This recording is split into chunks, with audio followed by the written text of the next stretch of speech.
June 27 శిశు ప్రసూతి ద్వారా ఆమె రక్షింపబడును. తిమోతికి రాసిన మొదటి పత్రిక 2వ అధ్యాయం 15వ వచనం. సంఘంలో స్త్రీ పరిచర్యపై పౌలు ఉంచిన కొన్ని పరిమితుల నుండి ఆమె ఒక అస్తిత్వం లేని వ్యక్తిగా తగ్గించబడిందని అనిపించవచ్చు. ఉదాహరణకు, ఆమె బోధించడానికి లేదా పురుషుని మీద అధికారం చేయడానికి అనుమతించబడలేదు, కానీ మౌనంగా ఉండాలి.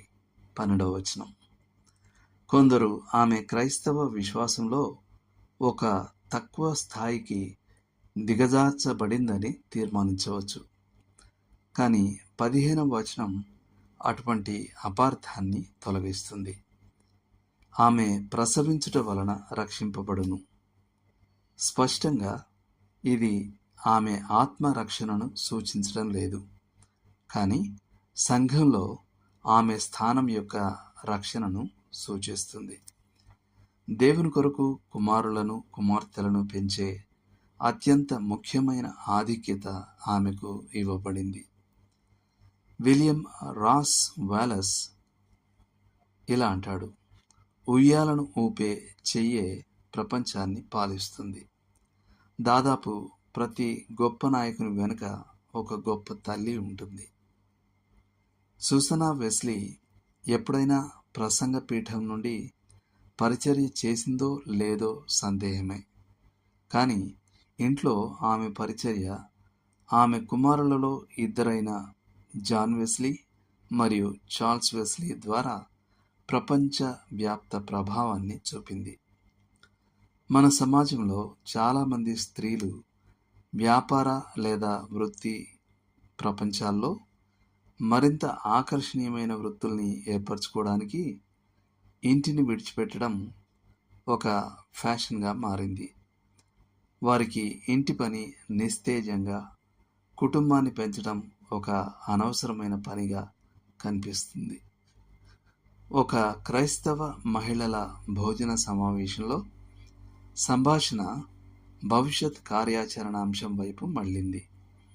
ప్రతి ఒక్కరూ తమ స్థానం, జీతం గురించి ఉత్సాహంగా మాట్లాడుతున్నారు. అక్కడ ఒక పోటీతత్వం ఉందని చెప్పడంలో ఎటువంటి సందేహం లేదు.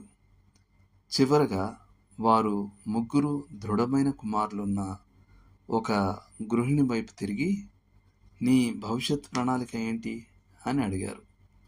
అందుకు ఆ తల్లి వినయంగా, నేను దేవుని కొరకు నా కుమారులను పెంచుతాను అని జవాబిచ్చింది. ఫరో కుమార్తె మోషే తల్లితో, ఈ బిడ్డను తీసుకుని పోయి నా నిమిత్తము పాలిచ్చి పెంచుము, నేను నీకు జీతమిచ్చేదను అని చెప్పింది.